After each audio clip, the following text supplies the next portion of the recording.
Welcome to our coverage of the 2008 Asia Pacific Rally Championship, featuring in this program two radically different events in Asia.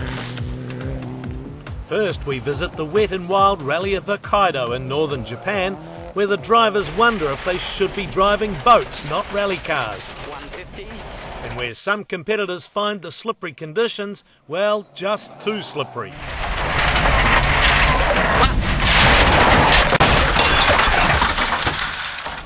Next up is our coverage of Rally Indonesia, a totally different event where it's not mud that's the problem, it's dust. Lots of dust. The weather is dry and burning hot. The road's slow and extremely rough. Narrow bad dip into finish 9 right.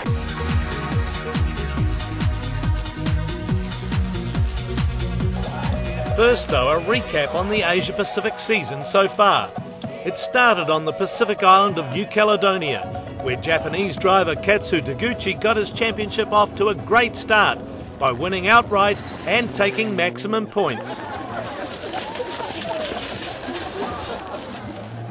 Coming home second was new Cusco signing Dean Herridge from Australia, who was lucky to survive this scare early on.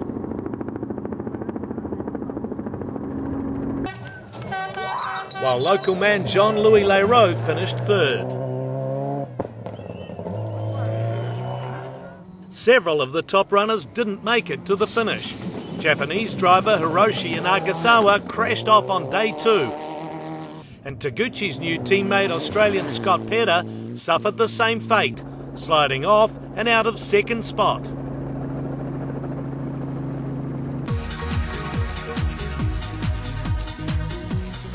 At the next event in Canberra, Australia, Taguchi was hoping for another win. But on stage 2, his engine developed a mysterious electrical problem that eventually left the MRF Mitsubishi stranded by the side of the road and out of the event. It was therefore an easy run to the flag for last year's Asia Pacific champion Cody Crocker in his Subaru. The Cusco cars of Herridge and Yanagisawa took second and third spot on the podium. Herridge went to the top of the championship drivers' table.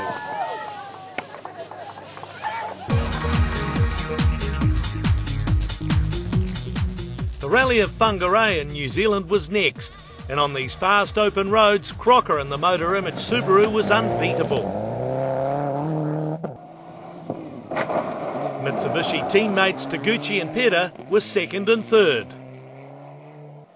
Herridge was fourth, and that was enough to win the inaugural Pacific Cup for Cusco, and heading to Hokkaido, the Australian is third in the championship drivers' points. Taguchi second, just 2 points behind leader Crocker.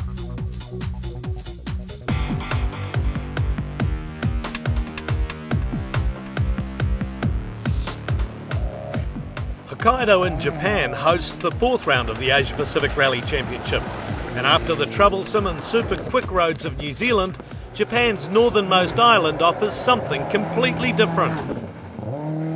Roads that are slippery, narrow, but still extremely fast.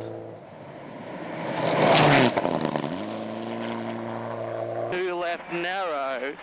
After wins in Australia and New Zealand, Cody Crocker is confident he can achieve a good result here, particularly as he won the event in 2006 and 2007. But local drivers Katsu Taguchi and Hiroshi Yanagisawa have increased their pace in 2008, and on home turf they're going to be very fast. The island of Hokkaido is the second largest in Japan, and the rally is based in the city of Obihiro, 200 kilometres east of the island's largest city, Sapporo. Competition is over 2 days and 230 kilometres of fast forestry stages. Japanese fans are all set to enjoy the weekend, hoping that local hero Taguchi can win his home event. It's compared to last year, the quite similar roads here, and even the last year, the Rally Japan, some of the stages is exactly same. So we have the confidence for this rally, and I'm really looking forward to tomorrow. A rally crew is a two-man team, and while the driver is the one controlling all the power of the modern rally car, he's totally reliant on his co-driver getting the notes right. And Hokkaido is one event where precise pace notes are ultra important. Into 5 right, 50, 5 right, into... After doing the recce, I think this is an unbelievable road ever seen in my life. The road is so narrow, so fast.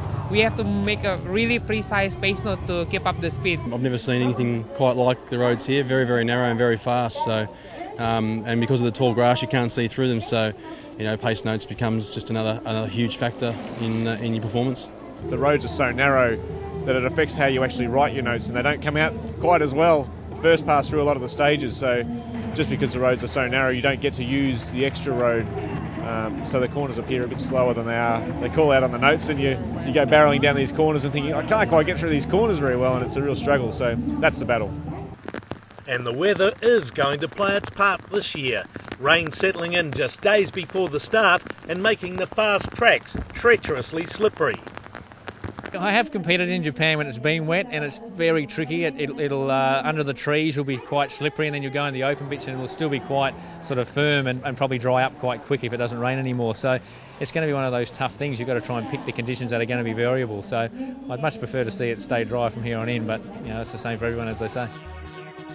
The beautiful Hokkaido landscape is bathed in sunshine on the morning of day one, but by midday, storm clouds are already gathering.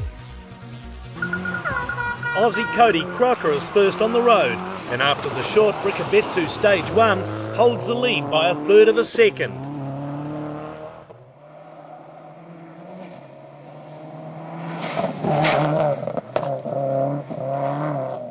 However, his advantage is short-lived. On the very next stage, the long and difficult Geary 1 of almost 30 kilometres, the Australian driver loses almost 20 seconds and is lucky not to suffer any damage in this slight off. By the end of stage 2, Crocker drops to third place. And while he survives his visit to the bushes on stage 2, others don't, including Cusco's young driver Yuya Sumiyama, who has a similar off and breaks his suspension, putting him out of the event.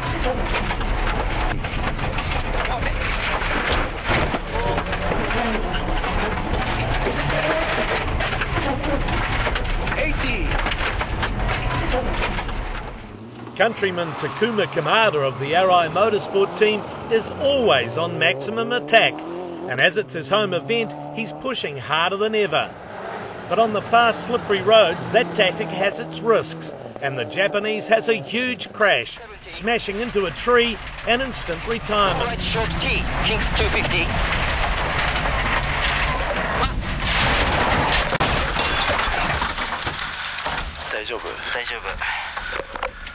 Yes, SS2 start of the 15 kilo. Very slippery place. We went off the road and hit a tree. That's all. The damage to the car is so severe that the team is forced to also withdraw from the next APRC event, the Rally of Indonesia.